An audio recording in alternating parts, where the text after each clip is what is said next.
안녕하세요 여러분, 조던 누나입니다. 오늘은 제가 이미 질려있고 지긋지긋해 있는 그러나 열심히 설명을 해서 더 많은 분들께 알려드려야 할 것 같아서 만드는 영상이 될 것 같은데요. 알파독 이론, 서열 정리 이론 이런 것들을 기반으로 강아지 행동을 설명하는 것들이 이제 좀 그만됐으면 좋겠어서 좀 더 야무지게 이론 기반으로 재미없을 수도 있지만 필요한 영상인 것 같아서 영상을 만들게 됐습니다. 제가 이 이야기가 지긋지긋해져 버린 이유는 이 이론은 맞지 않아요. 이 이론을 발표한 사람 본인이 내가 잘못된 연구를 했어 라고 죽을 때까지 해명을 다 하고 다녔음에도 사람들이 이 이론이 맞아 라고 얘기를 하고 있다 보니까 아니 1 더하기 1은 2가 맞는 건데 왜 1 더하기 1은 3이야 라고 생각하게 될 정도로 좀 답답함이 좀 있는데요. 아직도 우리가 흔히 보는 큰 방송사들, TV 프로그램들, 온라인에서 볼 수 있는 인스타그램, 유튜브 유명한 훈련사들이 아직도 이 얘기를 한다는 거예요. 그래서 한두 분이라도 더 알게 되면 알파독, 서열 이론에 대해서 좀 생각을 수정해야 되지 않을까 해서 좀 설명을 해보도록 하겠습니다. 뭔가 서열을 형성하고 우두머리, 누가 힘이 센지 안 센지 이런 것들을 정리를 한 다음에 그 중에 최고의 알파가 되어야 된다. 이 이론을 이제 지금도 적용을 하고 있다는 겁니다. 근데 알파독 이론은 사실 진짜 오래됐어요. 지금 2024년이잖아요. 이 이론은 1940년대에 루돌프 쉔켈이라는 학자가 야생 상태에서 늑대가 아닌 동물원 같은 설정되어 있는 환경에 잡혀있던 늑대들을 연구하면서 이런 이론을 발표하게 되었어요. 그래서 그때 이제 연구 결과는 늑대들이 무리 내에서 싸우고 거기서 서열을 정한다. 그래서 개도 늑대와 비슷한 행동을 할 것이다 라고 추측을 한 거죠. 그렇지만 이 이론은 결론적으로 틀렸습니다. 아까 말씀드린 것처럼 이 연구자가 내가 사실 발표했지만 이 이론은 틀렸어 라고 스스로 이제 다시 얘기 또는 해명을 했고요.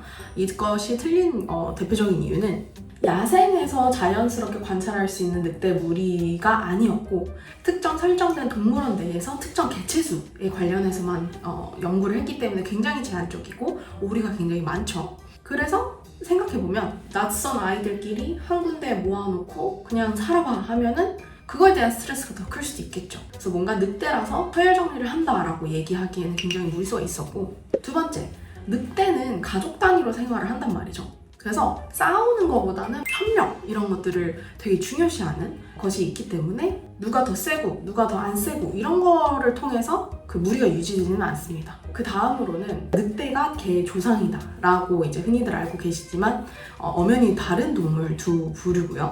늑대들은 사람들이랑 살지 못하지만 개들은 사람들이랑 살아오면서 진화가 됐잖아요. 그러니까 애초에 우리가 늑대랑 살지 못하고 개들이랑 사는 이유에는 사람들이 분명 늑대랑도 살아오려고 노력을 해봤을 거고 늑대들도 처음부터 인간이랑 협력을 하고 싶었다면 개가 아니라 늑대도 같이 우리랑 협력을 하려고 했었겠죠. 근데 이제 개들만 우리 인간이랑 같이 반려 생활을 하고 있다 보니까 이미 충분히 늑대랑 개는 다른 개체 또는 다른 태생을 갖고 있다라고 얘기를 할 수 있을 것 같고, 그래서 사실 서열이 어떤 문제가 있을 때 설명이 되는 거냐라고 했을 때는 역사적으로나 동물의 본성적으로나 개, 늑대가 조상이기 때문에 이런 것들이 하나도 안 맞아요. 근데 왜 사람들이 이 이론을 주장하는가에 대해서 제가 또 고민을 좀 해봤는데 아쉽지만 이 이론이 가장 쉽기 때문입니다. 서열 정리가 안 돼서 그래. 그래서 문제가 많은 거야. 그래서 너를 무시하는 거야. 그래서 힘으로 제압해야 돼. 이렇게 얘기하면 굉장히 심플하잖아요? 그리고 둘째, 전통적인 방식들이 예전부터 계속 되어왔기 때문입니다. 그래서 우리가 반려 생활을 하는 게 그렇게 오랜 시간이 되지 않았어요. 개들은 우리랑 협력을 계속 해오려고 했지만 인간이 개를 뭔가 이해하려고 현대화된 지는 사실 얼마 안 됐어. 그래서 우리도 인간들은 경험적으로 개들을 다뤄왔고 우리보다 다르고 우리보다 약하고 우리한테 맞춰주려고 하는 동물이었다 보니까 뭔가 이론적인 베이스가 없는 상태에서 다뤄왔던 게 그냥 처벌, 뭔가 강압적이고 서열을 정리해야 될 것 같은 그런 스탠스로 아이들을 다뤄왔기 때문에 그냥 그게 익숙한 거예요. 단순하게 빠르게 해결하고 싶고 나랑 말이 안 통하는 동물을 제어하고 뭔가 컨트롤하기 위해서는 그냥 이런 서열을 정리해서 힘을 써서 또는 내가 더 낫다라고 과시함으로써 뭐 이게 되는지도 모르겠어. 사실 걔네들은 무슨 말인지도 이해를 못할 거죠.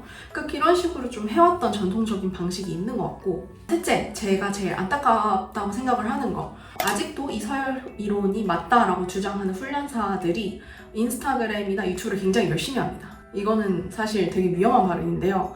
그분들이 아이들을 되게 강압적으로, 그러니까 서열이란 얘기만 안 하지 뭔가 그런 식으로의 이야기를 하면서 아이들을 훈련을 하는 모습들이 많아요. 콘텐츠도 꽤나 많고. 그러면 당연한 이론은 콘텐츠가 많이 노출이 될수록 더 많은 사람들이 보는 게 당연한 이 유튜브 알고리즘의 세계인 것처럼, 그 하나의 이론, 주장이 한 사람이 훈련사라는 전문직을 달고 얘기를 했을 때 100만 명한테 도달을 했어요. 그러면 100만 명이 뭐 다는 아니겠지만 그 사람들이 모두 걔는 서열에 의해서 다뤄야겠구나 라고 학습을 하겠죠. 근데 저 같은 사람이 아직은 좀 더 유명해져야겠지만 서열 이론은 틀렸습니다 라고 얘기를 했을 때 뭐 1만, 10만한테 도달했어요. 그럼 이미 100만짜리 영상이랑 1만, 10만 영상이랑 도달하는 대상 자체가 되게 다르잖아요. 그래서 이 이론을 이야기를 하고 이 방식을 계속 강조하는 훈련사들이 콘텐츠를 만들었을 때 사람들은 쉬우니까 많이 보고 뭔가 적용해보고 뭔가 맞는 것 같아서 댓글을 달고 막 이러면서 이상한 알고리즘을 타고 노출 도달이 높아지면서 서열 이론, 알파독 이론은 이렇게 많은 사람들이 동의하는 거 보니까 이건 진짜 맞아 라고 생각을 할 수밖에 없는 게 아닌가 해서 이 부분이 굉장히 아쉽습니다. 그럼에도 서열 이론은 틀렸어, 알파독 이론은 옛날에 나왔던 쉔켈이라는 사람이 잘못됐다고 얘기한 거야 라고 얘기를 했을 때 이거를 이미 들어서 이 생각을 바꾸려고 하는 사람들이 많지 않다는 걸 저는 경험적으로 이미 알아버렸어요. 그치만 이 영상을 보고 서열 이론에 대해서 그래도 걔는 서열 이론을 기반을 하지 않고 걔를 진짜 내가 리더로서 잘 다루고 싶으면 이런 식으로 좀 업데이트된 이론으로 접근을 해봤으면 좋겠다라고 좀 설명도 하고 나 스스로도 이해를 하고 싶은 분들은 좀 이렇게 접근을 해봤으면 좋겠습니다. 첫 번째, 서열을 잡으려고 할 필요가 전혀 없습니다. 걔들은 우리랑 협력을 하고 싶어하지 우리를 지배하거나 우리보다 더 낫다고 생각하거나 그러는 면이 동물적으로나 행동학적이나 심리학, 정신적 이런 게 전혀 없어요. 그래서 그냥 내가 내 개를 잘 행동학적으로 잘 행동하는 개린이로 키우고 싶다 하면 그 문제 행동을 정확히 파악해서 아이의 행동을 어떻게 개선할지, 수정할지 이런 거에 대한 고민을 더 해보시는 게 좋을 것 같아요.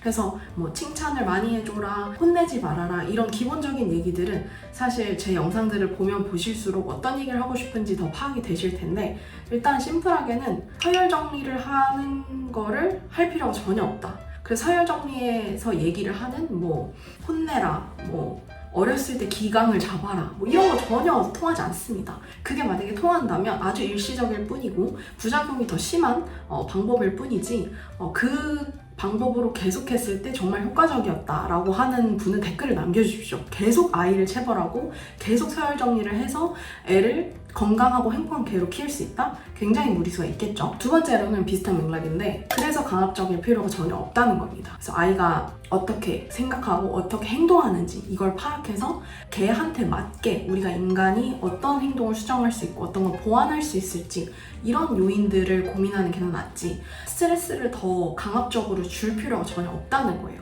우리 사람들도 스트레스를 받을 때 그런 거 있잖아요. 저는 횟수를 정해서 맞고 자란 세대거든요. 근데 그럼에도 저는 제가 이성적으로 나 오늘 혼나야 되니까 10대 회초리 맞아야 돼 생각하면 굉장히 스트레스 받았어요. 그리고 지금도 가끔, 지금 솔직히 나이가 많이 먹었지만 10대 때는 그래서 아빠가 되게 무서웠어요. 근데 사실 강아지들이 이성적으로 생각하지도 못하고 우리가 왜 때리는지, 언제 얼마만큼 혼나야 되는지, 왜 소리를 지르고 왜 이 사람이 이때 행동하는지 전혀 알 수가 없단 말이죠. 근데 굳이 강압적으로 아이한테 너는 나의 말을 들어야 하기 때문에 뭐 큰 소리를 치겠어, 페트병에 동전을 넣고 막 흔들어서 너한테 공포감을 주겠어, 이런 것들은 그냥 일시적으로 정말 공포감일 뿐인 거예요. 그럼 아이의 심리와 행동을 바꿔줄 수 있냐? 전혀 아니겠죠. 그래서 마지막으로는 그겁니다. 보호자들 그리고 전문가들은 더더욱 강아지 행동학에 있어서는 계속해서 지금 업데이트가 되고 있기 때문에 지금 내가 알고 있는 게 다가 아니다, 내가 시도해본 방법이 정말 근거가 있고 효과적인지는 과학을 일단 기반으로 해야 된다는 거예요. 경험적으로 한 거는 정말 내가 몇백 마리를 다뤄본 것만으로도 안 될 수도 있다는 거죠. 세상에는 정말 다양한 개들이 있고 다양한 행동 수정이 있고 다양한 문제 행동들이 있는데 과연 이것들을 서열로만 정리를 할 수 있는가? 당연히 무리수겠죠. 그래서 올바른 훈련 방법을 택하는 것, 그리고 과학적인 근거, 그리고 논문, 최신 이론들을 계속해서 바탕으로 한 교육들이 필요하다는 거, 이런 것들을 너무너무 강조를 드리고 싶습니다. 결론은 맨날 똑같아요. 긍정 강화 스터디 해보면 긍정적이다, 파지티브하다 이게 아니거든요. 왜 긍정 강화로 해야 되는지, 왜 비강업식으로 우리가 노력을 하는지에 대해서는 정말 끝까지 공부해본 분들만이 이거를 알고 아이들한테 적용을 해주는 게 정말 맞는 방법이라고 아실 겁니다. 왜 긍정 강화고 왜 비강압이에요? 이게 진짜 궁금하신 분들은 댓글로 남겨주셔도 좋고 뭐 영상을 만들어주세요 라고 요청을 주셔도 좋고요. 제발 그래서 서열 이제 그만 얘기하시고 알파동 이론 그만 얘기하시고, 저도 굉장히 오랫동안 고민을 해온 주제이기 때문에 만약에 당신의 지금 논리는 틀렸다 하면은 언제든 끝장 토론을 할 수 있도록 열심히 준비를 하고 공부를 해서 그분과 대화를 진짜 나눠보고 싶은 경지가 되어버렸습니다. 물론 저도 나중에 틀릴 수 있겠지만 그만큼 서열 이론과 알파 이론은 이제 그만 이야기를 하면 좋겠고 그런 세상이 빨리 오면 좋겠네요. 그러면 인사드리겠습니다. 안녕!